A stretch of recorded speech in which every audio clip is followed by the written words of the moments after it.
전능하신 하나님 말씀 낭송 리더 일꾼의 직책.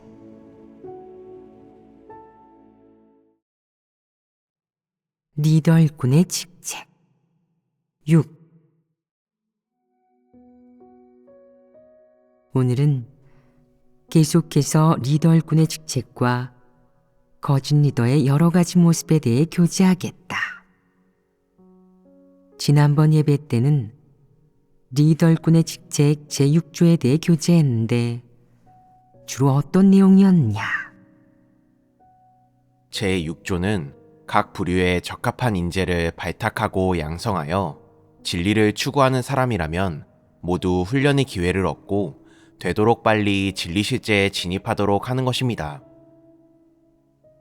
지난번에는 주로 하나님 집에서 사람을 발탁하고 양성하는 원칙과 이유를 교제했고, 또한 거짓 리더가 각 부류의 인재를 발탁하고 양성하는 측면에 존재하는 문제를 해보았다.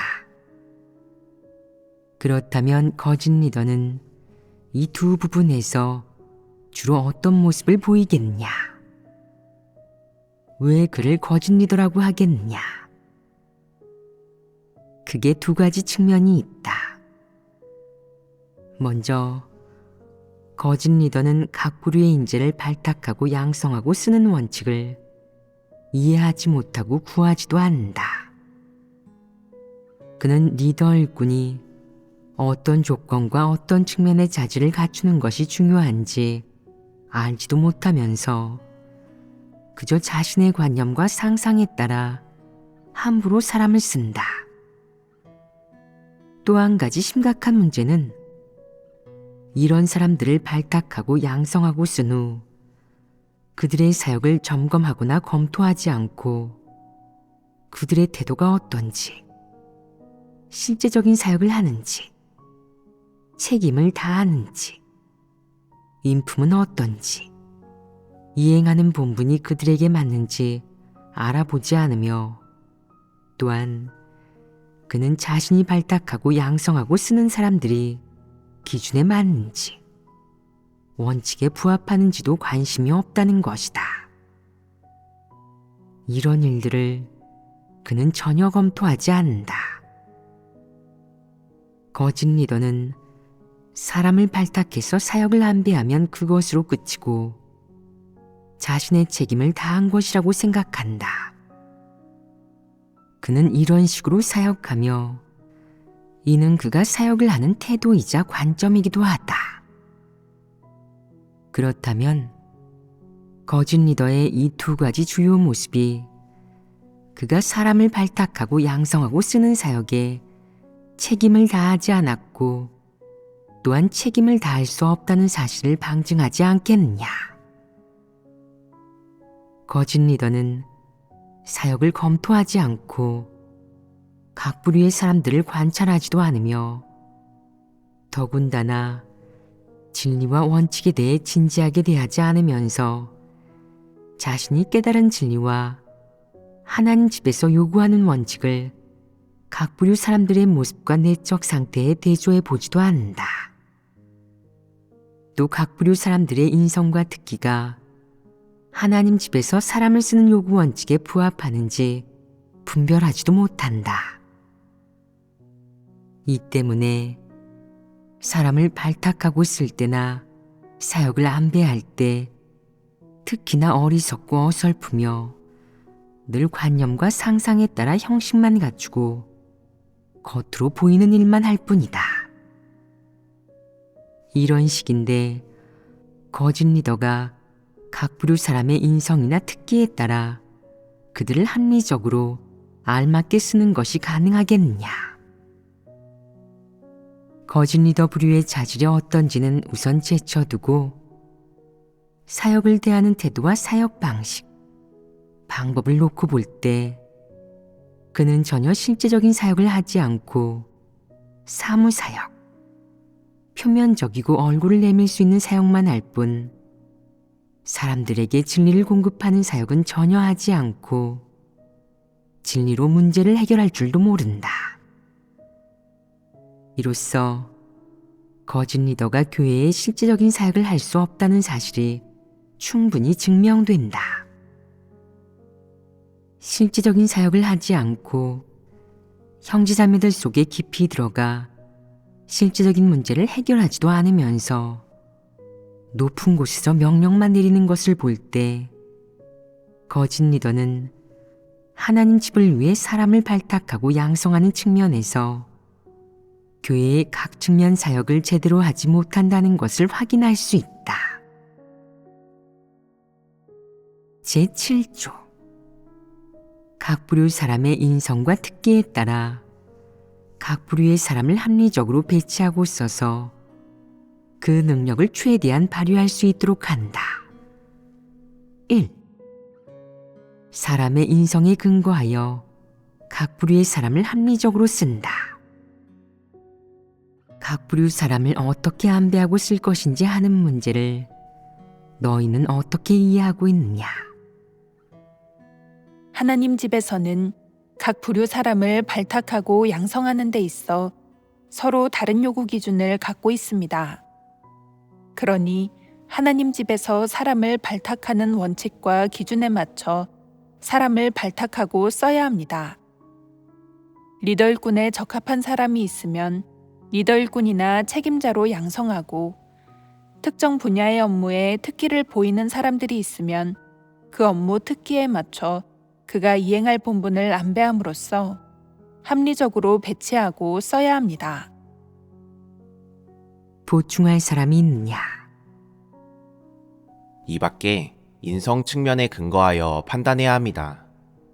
인성이 비교적 괜찮고 진리를 사랑하며 이해 능력이 있다면 이런 인재는 발탁하고 양성해도 되는 대상입니다.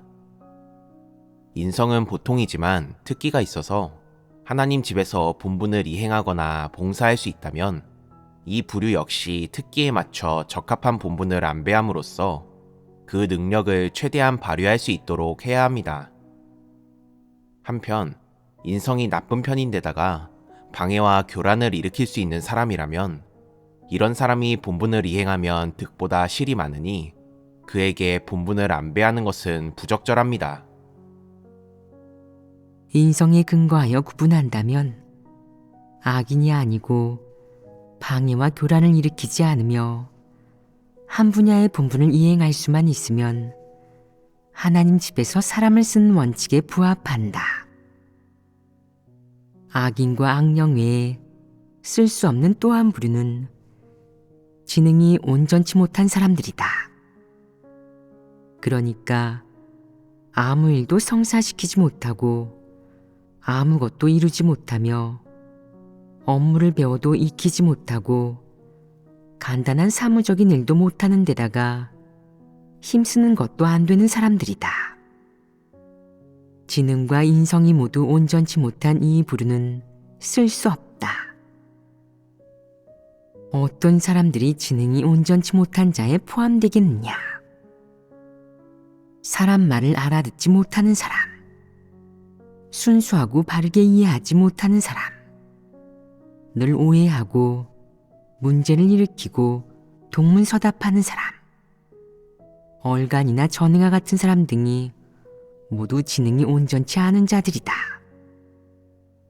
또 어떤 일이든 정상인과 다르게 이해하는 아주 터무니없는 사람들이 있다. 이들 또한 지능에 문제가 있는 것이다. 뭘 배워도 익히지 못하는 것도 지능이 온전치 못한 것에 포함되느냐? 그렇습니다. 그렇다면 글 쓰는 법을 익히지 못하는 것도 지능이 온전치 않다고 할 수 있느냐?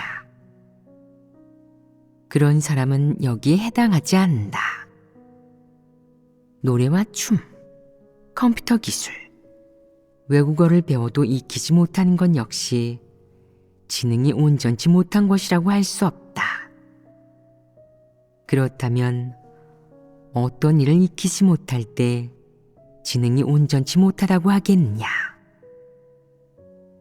예를 들어 어떤 사람은 지식이 좀 있는데도 다른 사람과 얘기할 때 언어를 구사하는 법을 익히지 못한다.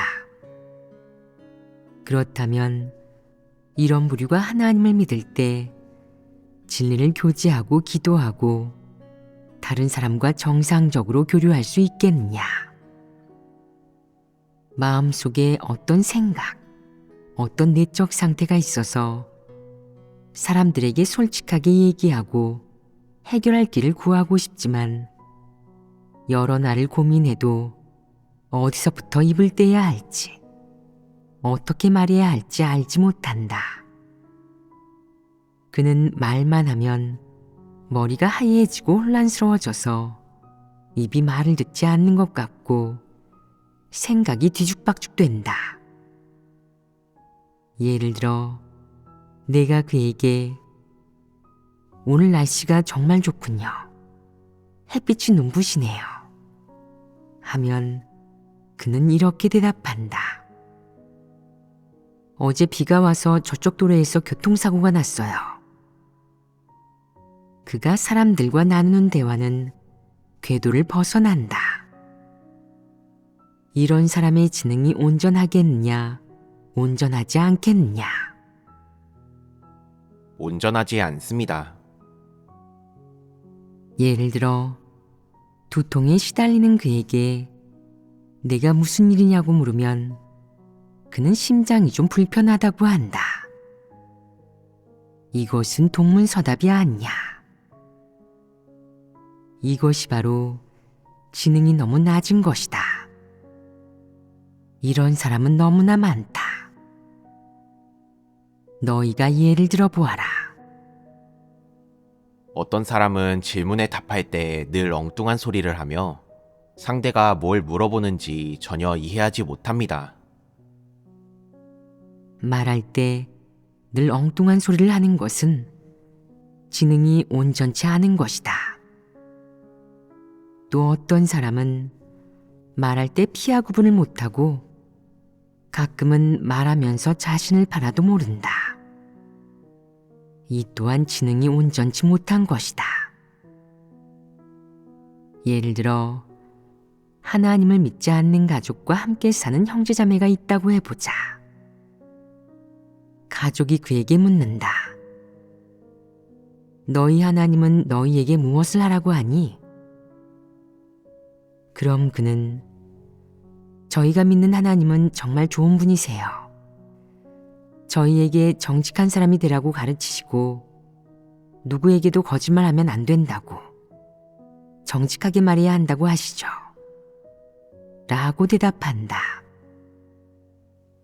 얼핏 들으면 하나님의 사역을 증거하고 하나님을 영화롭게 하면서 하나님을 믿는 사람에게 호감과 신뢰를 갖게 하는 것 같다.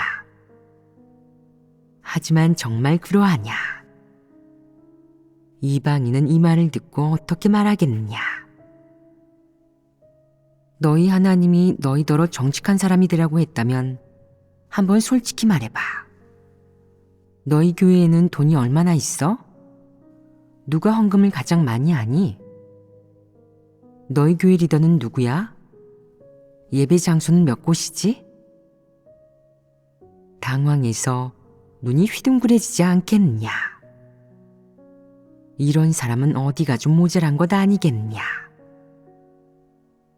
마귀, 이방인과 무슨 정직한 사람이 되는 얘기를 하느냐?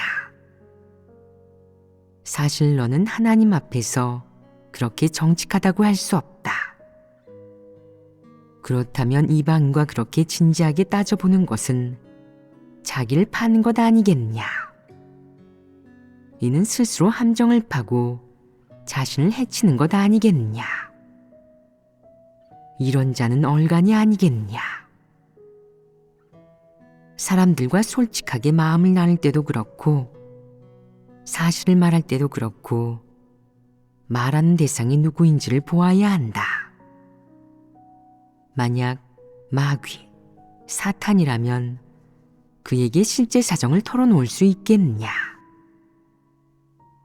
이런 부류에게는 뱀같이 지혜롭고 비둘기같이 순결해야 한다. 이것이 인류에 대한 하나님의 가르침이다. 얼간이는 그렇게 할 줄 모르고 규례만을 지킨다.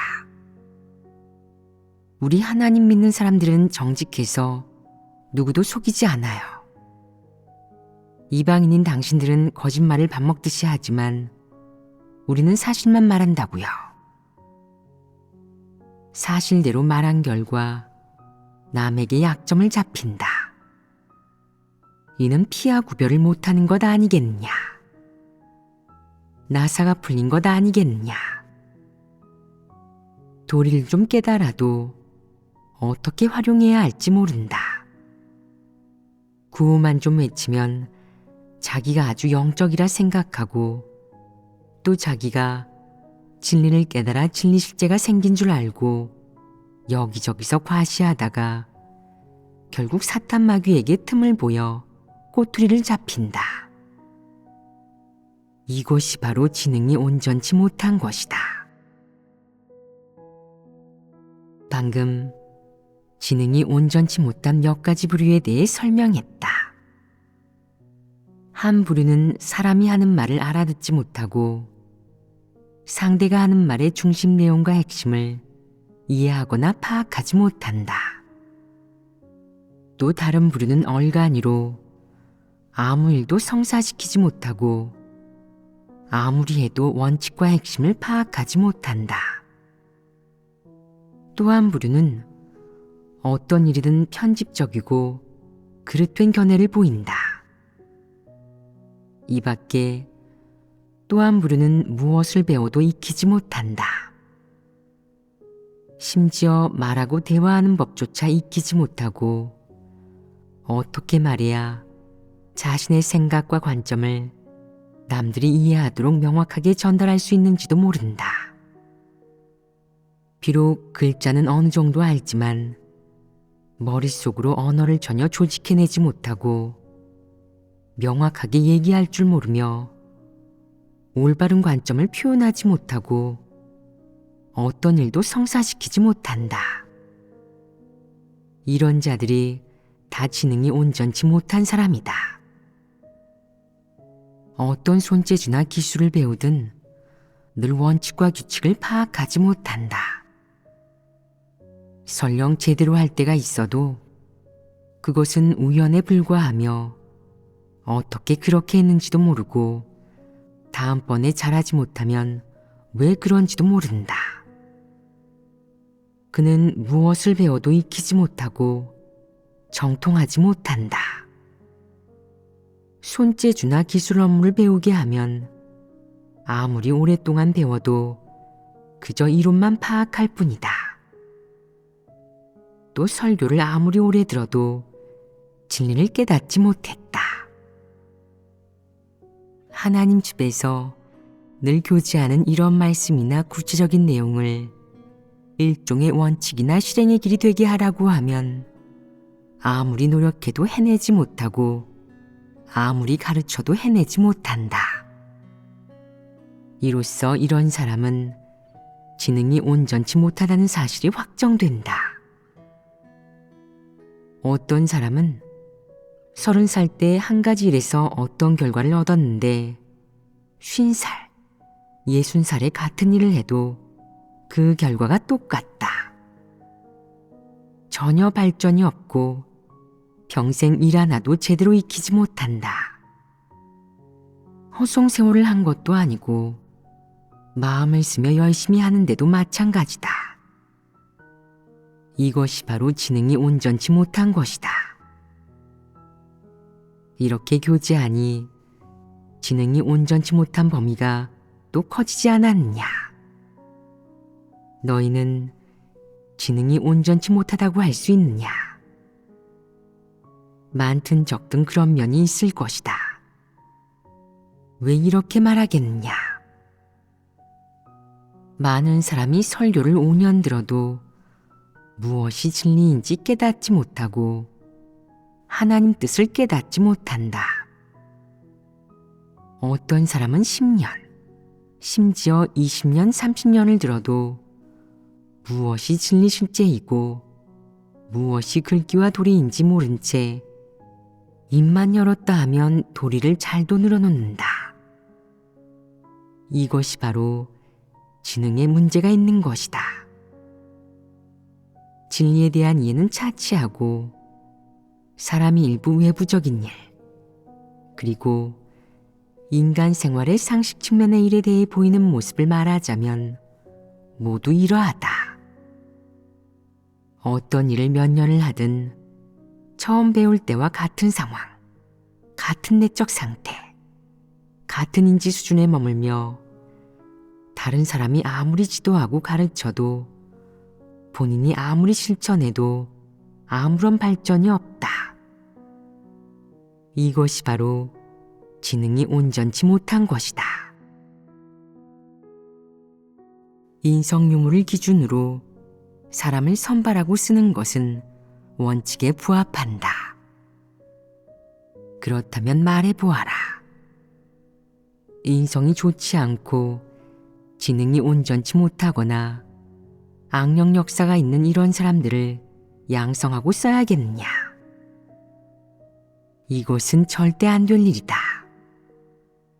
하나님 집에서 사람을 쓰는 원칙에 부합하지 않는 이 몇 가지 부류를 제외하고 나머지 대다수는 당사자의 인성에 따라 합리적으로 쓸 수 있다. 인성이 보통이어서 나쁘다고도 좋다고도 할 수 없는 사람들은 평범한 팀원이 될 수 있다. 인성이 비교적 좋고 이성과 양심이 있으며 긍정적인 사물을 좋아하고 특별히 올곧고 정의감이 있고 하나님 집의 이익을 지킬 수 있는 부류는 집중적으로 양성하고 써도 된다. 그를 리더나 팀장으로 양성하고 쓸지 아니면 중요한 사역에 쓸지는 그의 자질과 특기에 근거하여 결정하면 된다. 이것이 인성 측면에 근거하여 각 부류의 사람을 어떻게 쓸지 판단하는 것이다. 사람의 특기에 근거하여 각 부류의 사람을 합리적으로 쓴다. 어떻게 각자의 특기에 근거하여 각 부류 사람을 쓸지 더 얘기해보자. 자질 이외에도 어떤 사람들에게는 특별히 잘하는 업무 기술이 있다. 특기란 무엇을 가리키느냐? 뛰어난 재주를 말합니다. 예를 들면 작곡을 한다거나 악기를 다룬다거나 그림을 그릴 수 있다는 것이 있습니다. 음악 이론이나 미술을 아는 것, 또 춤이나 글쓰기를 아는 것, 이런 것들이 모두 특기이다.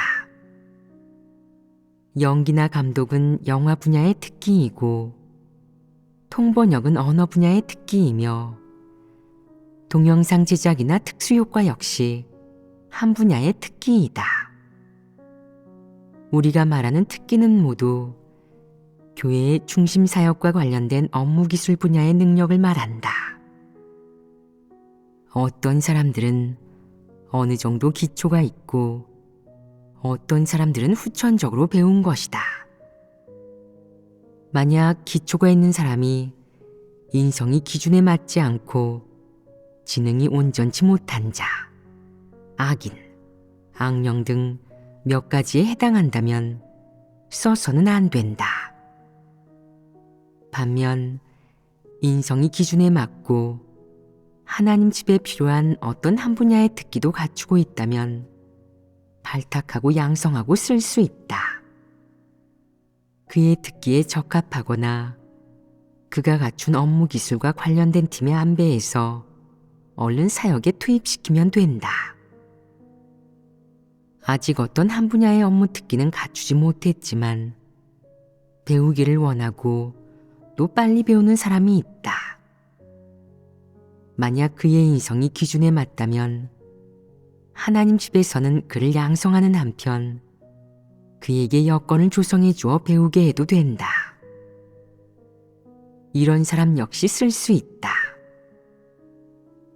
요컨대 본분을 안배할 때 사람의 자질과 특기에 근거하여 특기가 있는 각 부류의 사람이 되도록 적성에 맞는 업무를 하게 해야 그의 특기가 발휘될 수 있다. 만약 하나님 집에서 그의 듣기를 필요로 하지 않는다면 그의 자질과 인성에 따라 그가 할 수 있는 일을 시키면 된다. 이것이 바로 사람을 합리적으로 쓰는 것이다. 만약 하나님 집에서 계속 그가 갖춘 듣기를 필요로 한다면 그에게 계속해서 그 분야의 본분을 시켜야지 함부로 조정해서는 안 된다. 다만 그 업무를 하는 인원이 너무 많을 경우 상황에 따라 인원을 줄여야 하는데 업무 능력이 떨어지는 사람은 다른 본분을 이행하도록 조정해야 한다. 이런 것이 다 사람을 합리적으로 쓰는 것이다. 별다른 듣기가 없는 부류가 있다. 글도 조금 쓸 줄 알고 노래도 그런대로 할 수 있고 무엇이든 다 배우면 할 수는 있지만 그가 가장 잘하는 것은 그런 것이 아니다. 그가 제일 잘하는 것이 무엇이겠느냐? 그는 자질도 어느 정도 갖췄고 정의감도 있는 편이며 사람을 보고 쓰는 안목이 있다. 그 밖에 제일 중요한 건 그에게 조직 능력이 있다는 것이다. 그는 어떤 임무와 일을 맡게 되면 사람을 조직할 줄 안다. 또 그에겐 사역 능력, 즉 주어진 일을 잘 해내고 완수하는 능력이 있다. 그의 마음속에는 계획과 절차와 순서가 있어서 사람을 어떻게 쓸지, 어떤 사람에게 일을 맡길지, 어떻게 시간을 분배할지, 만약 문제가 생기면 어떻게 사람들과 의논하여 해결할지 등의 일들을 균형 있게 처리하고 해결할 수 있다. 이 부류 사람은 사역 능력이 있을 뿐 아니라 말재간도 좋은 편이다. 말이 분명하고 조리가 있어 듣는 사람이 혼란스럽지 않다. 그가 일을 분배하고 나면 각자 무엇을 해야 하는지 명확히 알게 되고 할 일 없이 노는 사람이 없고 일의 사각지대도 없다. 또한 일의 세부사항에 대한 그의 설명도 상대적으로 명확한 데다 조리가 있고 무척 복잡한 일에 대해 그가 분석하고 교제하고 세부사항을 열거하고 나면 사람들은 어떻게 일하고 어떻게 진행해 나가야 할지 명확히 알게 된다. 이외에도 그는 어떻게 하면 폐단이 생기고 효율에 영향을 주는지, 또한 일하는 과정에서 사람들이 주의해야 할 점은 무엇인지 등에 대해 교제할 수 있다. 즉, 그가 일하기 전에 다른 사람보다 더 많이 생각한다는 것인데 다른 사람보다 더 구체적으로, 더 현실적으로, 더 전면적으로 생각한다는 것이다. 한편으로 그는 머리가 좋고 다른 한편으론 말재간이 있다. 머리가 좋다는 것은 그가 일을 할 때 조리가 있고 절차와 계획이 있으며 굉장히 명확하다는 뜻이다. 말재간이 있다는 것은 그가 머릿속에 생각한 것과 계획하고 계산한 일을 말로 분명하고 명확하게 표현할 수 있다는 뜻이고, 그가 어떻게 말하면 간단 명료해 그의 말을 들은 사람들이 혼란에 빠지지 않는다는 것을 알고 있다는 뜻이다. 언어 표현이 매우 명확하고 정확하며 진실하고 적절하다. 이것이 바로 말재간이 있다는 뜻이다. 이 부류 사람은 말재간이 있고 사역 능력과 조직 능력도 있으며 게다가 책임감이 있고 상대적으로 정의감도 있다. 그런 사람은 무골호인이나 중재인이 아니다. 교회 사역을 교란하고 방해하는 악인이나 일할 때 장깨만 부리는 얼간이, 건달 등 본연의 일을 하지 않는 부류를 보면 그는 혈압이 오르고 눈에 거슬린다. 그래서 그 즉시 해결하고 처리함으로써 하나님 집의 사역과 이익을 지킨다. 책임감과 정의감이 있는 이런 모습들은 이브루 사람의 인성에서 두드러진 특징이라 할 수 있지 않느냐. 그렇습니다. 이브루 사람은 사교적이지 못하거나 어떤 업무나 기술에는 뛰어나지 않을 수도 있지만 방금 말한 몇 가지 특징을 가지고 있다. 그렇다면 이브루 사람들은 리더 일꾼으로 양성할 수 있다. 그의 그 몇 가지 특징은 곧 그의 특기이기도 하다. 즉, 말재주도 있고 사역 능력도 있고 조직 능력도 있고 상대적으로 정의감도 있다는 것이다. 정의감이 있다는 것은 매우 중요하다. 악인이나 적그리스도에게 정의감이 있겠느냐? 적그리스도의 본성은 사악하니 정의감이 있을 리가 없다.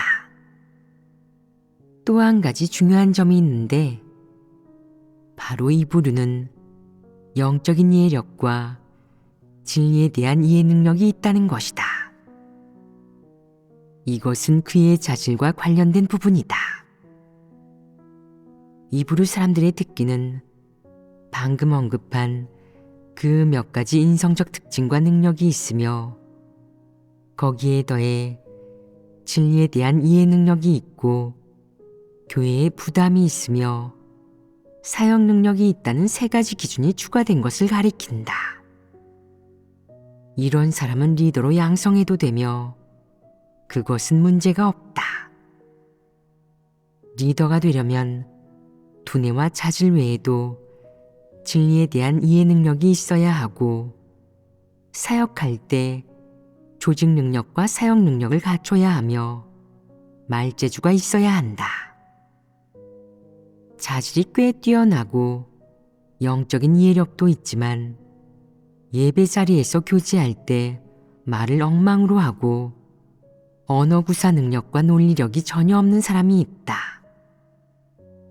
이런 사람을 리더로 양성할 수 있겠느냐? 그럴 수 없습니다.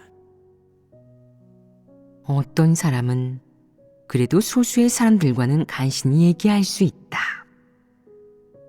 약간의 내적 상태와 견해, 진리에 대한 이해를 교제함으로써 다른 사람을 붙잡아주고 공급하고 도와줄 수 있다. 하지만 사람이 많은 곳에서는 입을 뗄 엄두를 내지 못한다. 마음속으로 겁을 집어먹고 심지어는 긴장해서 울음을 터뜨릴 지경인데 이런 사람을 양성할 수 있겠느냐? 인성이 비교적 나약하고 간이 작아서 쉽게 주눅이 드는 이런 사람들이 만약 리더가 될 만한 인성, 특기, 이해 능력을 갖추었다면 팀장이나 교회 리더로 양성해도 된다. 우선 양성하고 훈련하면서 얼마간 체험하고 식견이 쌓이면 담력이 커져서 말할 때도 겁내거나 주눅이 들지 않을 것이다. 어쨌든 방금 교제한 부류의 인성 특징과 특기를 갖춘 사람의 경우 그의 인성이 기준에 맞기만 하면 리더로 양성해도 된다. 지난번에도 얘기했지만 모든 진리를 다 깨닫고 하나님에게 순종하고 하나님을 경외하는 마음이 있어야 하는 등의 조건에 반드시 도달해야 리더로 양성하는 것은 아니다. 일정한 자질을 갖추고 영적인 이해력이 있으며 진리를 받아들일 수 있는 사람이라면 발탁하고 양성해도 된다. 이것이 사람을 합리적으로 쓰는 것 아니겠느냐. 인성이 기준에 맞는지 여부, 이것이 핵심이다. 어떤 사람은 내가 한 이런 말을 듣고 자기는 이미 리더가 될 조건을 갖추었으니 당연히 발탁되어야 한다고 생각하는데 이것은 잘못 이해한 것이 아니겠느냐. 리더가 되는 것이 그렇게 간단한 일이냐. 그는 생각한다. 나란 사람은 일처리도 사리에 맞고 조직 능력도 있고 말재주도 있는 데다 아무리 복잡한 일도 명확하게 말할 수 있는데 하나님 집에서는 왜 나를 발탁하지 않을까? 형제자매는 왜 나를 리더로 뽑아주지 않을까? 윗선 리더는 왜 나 같은 인재를 보지 못할까? 조바심 내지 마라. 만약 내가 정말 리더 일꾼이 될 조건을 갖추었다면 언젠가는 너를 발탁해서 훈련시킬 것이다.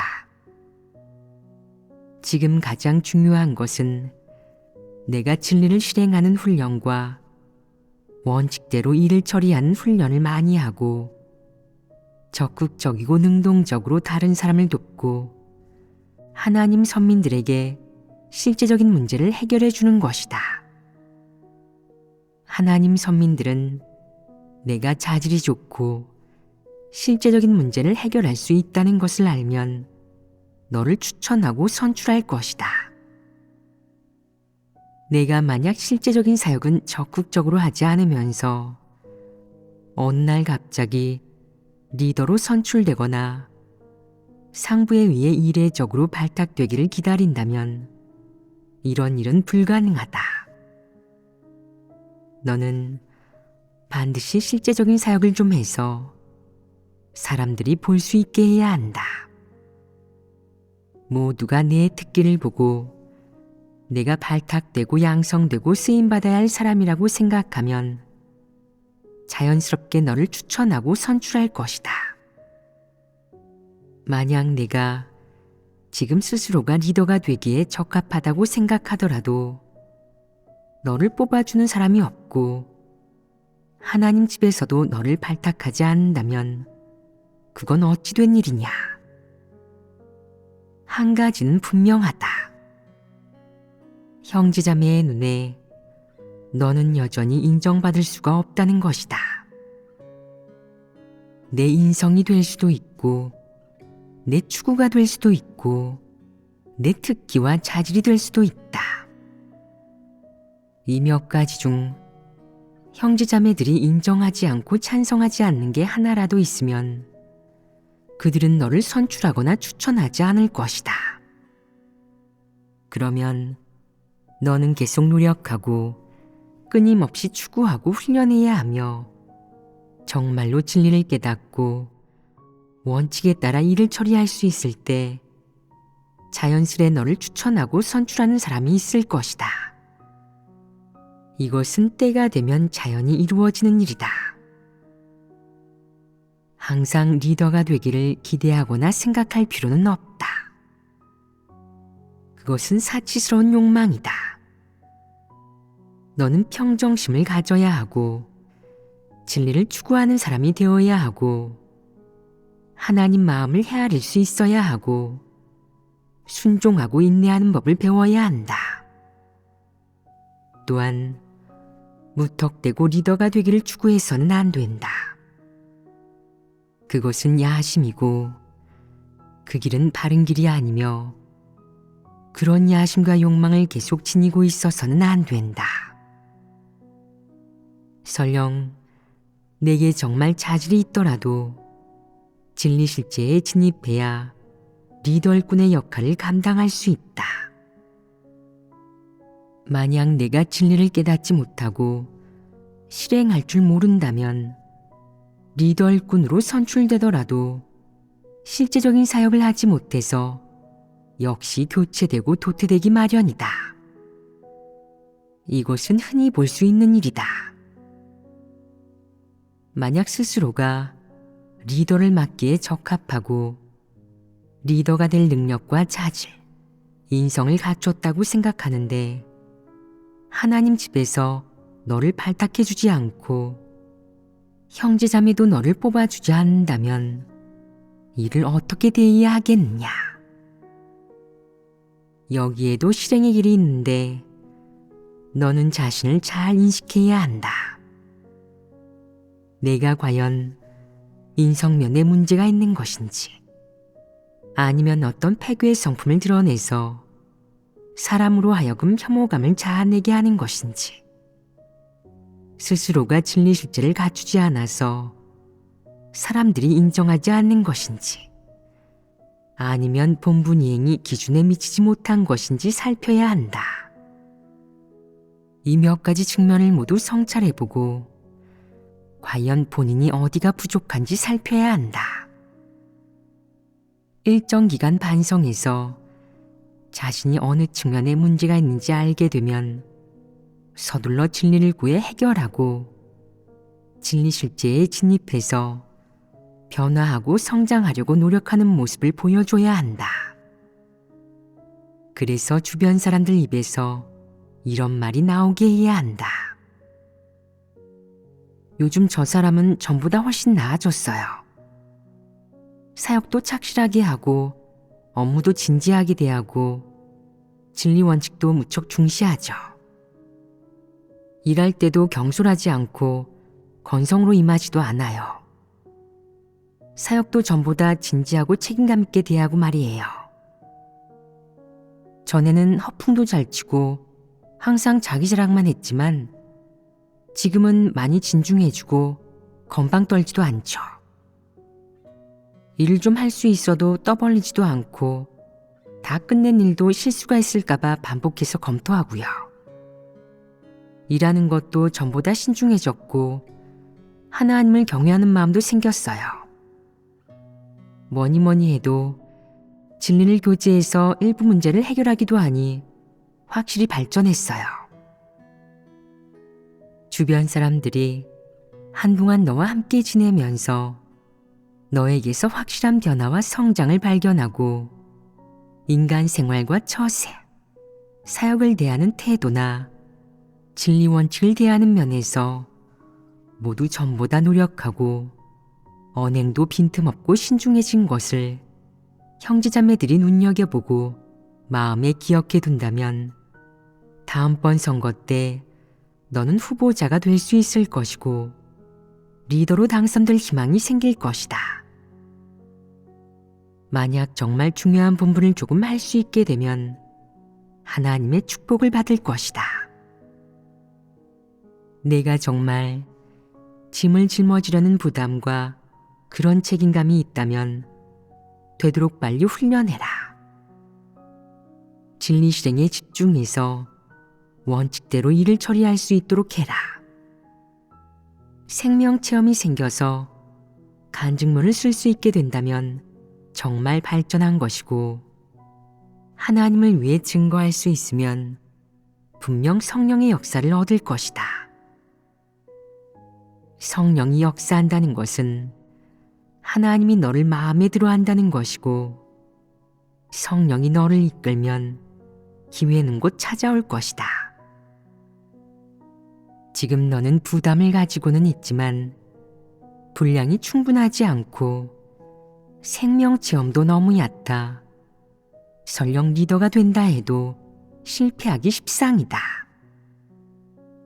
너는 생명 진입을 추구하고 사치스러운 욕망부터 해결하며 기꺼이 따르는 자가 되어 하나님이 어떻게 지배하고 안배하든 불평 없이 진실로 하나님에게 순종해야 한다. 이런 분량을 갖추면 내게 기회가 온다. 내가 중책을 맡고 싶다면, 이런 부담을 가지고 있다면 그건 좋은 일이다. 내가 적극적이고 진취적인 마음이 있고 하나님의 마음을 헤아리고 하나님의 뜻대로 행하고자 한다는 증거이다. 그건 야심이 아닌 참된 부담이고 진리를 추구하는 사람의 책임이자 추구하는 목표이다. 너는 사심이 없고 자기 자신을 위한 것이 아니라 하나님을 증거하고 만족케 하기 위한 것이다. 이것이 하나님에게 가장 축복받는 일이다. 하나님은 너에게 합당하게 안배할 것이다. 지금 너는 생명 진입을 추구하는 일에만 신경 쓰도록 해라. 먼저 내 본분을 제대로 이행하고 그런 다음 체험 간증문을 몇 편 써서 하나님을 증거해라. 만약 내 간증이 진실되고 실제적이라면 사람들은 이에 감탄하고 너를 좋아할 것이고 너와 만나려 하고 너를 추천하려 할 것이다. 그러면 기회가 오는 것이다. 따라서 기회가 오기 전에 반드시 진리를 잘 갖추어야 한다. 먼저 실제 점이 생기고 나면 자연스럽게 참된 간증이 생기고 본분이행의 성과도 갈수록 좋아질 테니 그때는 내가 숨기고 싶어도 숨길 수 없고 주변 형제자매들이 너를 추천할 것이다. 진리 실제가 있는 사람은 하나님 집에 필요한 사람일 뿐만 아니라 하나님 선민에게도 필요한 사람이기 때문이다. 누구나 진리 실제가 있는 사람과 만나는 것을 좋아하고 누구나 진리 실제가 있는 친구와 사귀는 것을 좋아한다. 내 체험이 이런 정도에 이르러 누구나 내게 참된 간증이 있음을 알고 내게 진리 실제가 있음을 인정한다면 내가 리더가 되지 않으려 해도 소용없다. 형제자매가 기어코 너를 선출하려 할 것이다. 그렇지 않겠느냐? 뉘우친 당자가 하나님 앞으로 돌아오면 하나님은 즐겁고 기쁘고 위안을 받을 것이다. 너는 진리 실제가 있는 사람인데 어떻게 하나님에게 쓰임받지 않을 수 있겠느냐? 그럴 리가 없다. 하나님의 뜻은 그를 증거할 수 있는 사람을 더 많이 얻는 것이고 하나님을 사랑하는 모든 사람을 온전케 하고 하루빨리 자신과 한마음 한뜻인 사람들을 만드는 것이다. 따라서 하나님 집에서 진리를 추구하는 사람이라면 모두 앞날이 창창하고 진심으로 하나님을 사랑하는 사람의 앞날은 무한하다. 사람은 누구나 하나님의 뜻을 깨달아야 한다. 사람이 이런 부담을 갖는 것은 긍정적인 사물이며 양심과 이성이 있는 사람이 갖추어야 하는 것이지만 모든 사람이 중책을 짊어질 수 있는 것은 아니다. 뭐가 문제이냐? 내가 어떤 특기, 어떤 능력이 있는지도 중요하지 않고 내 IQ가 얼마나 높은지도 중요하지 않다. 관건은 내 추구와 내가 가는 길에 달렸다. 만약 내가 인성이 기준에 맞고 일정한 자질도 갖추었지만 진리를 추구하는 사람이 아니라면 단지 인성이 좋고 부담이 조금 있는 것뿐이라면 교회 리더의 사역을 제대로 할 수 있겠느냐? 진리로 문제를 해결할 수 있다고 보장할 수 있느냐? 내가 보장할 수 없다면 여전히 사역을 감당하지 못한다는 뜻인데 설령 너를 리더로 선출하거나 리더 자리에 안배해도 내가 사역을 하지 못하면 무슨 소용이 있겠느냐? 비록 내 허영심은 충족되겠지만 형제자매를 해치고 교회 사역에도 지장을 줄 것이다. 만약 내가 리더 일꾼의 조건을 갖추었고 진리를 추구하는 사람이고 또한 체험 간증도 좀 있다면 너는 틀림없이 리더 사역을 잘할 수 있다.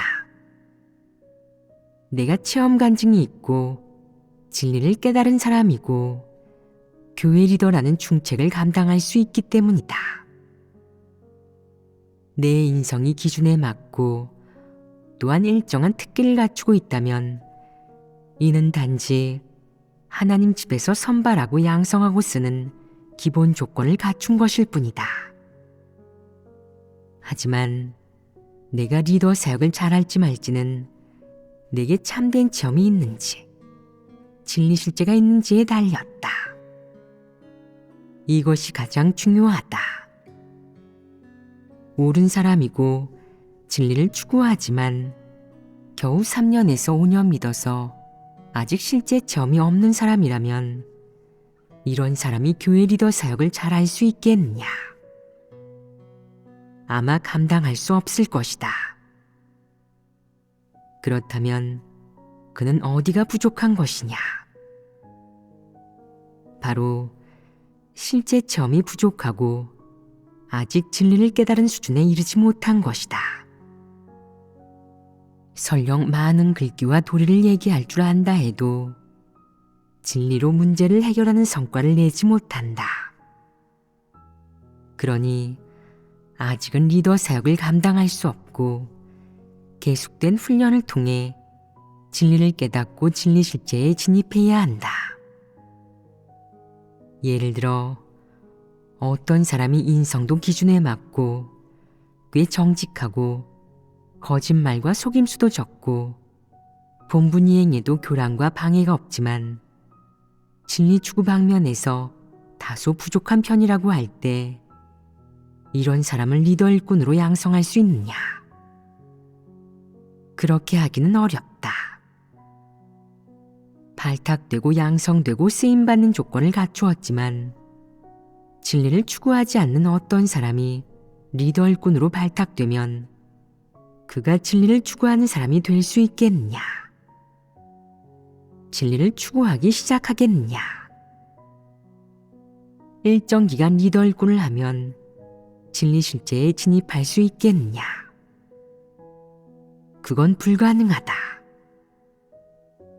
사람이 어떤 조건을 갖추든 진리를 추구하는 사람이 아니라면 절대 리더 일꾼으로 선출하거나 발탁해서는 안 된다.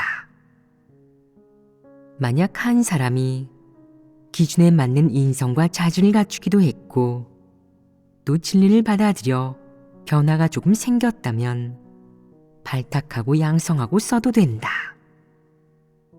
그러면 그는 발탁되고 양성되고 쓰임받음으로 인해 훈련의 기회를 얻어 진리 실제에 진입하게 되고 구원받고 온전케 되는 길에 들어서게 된다.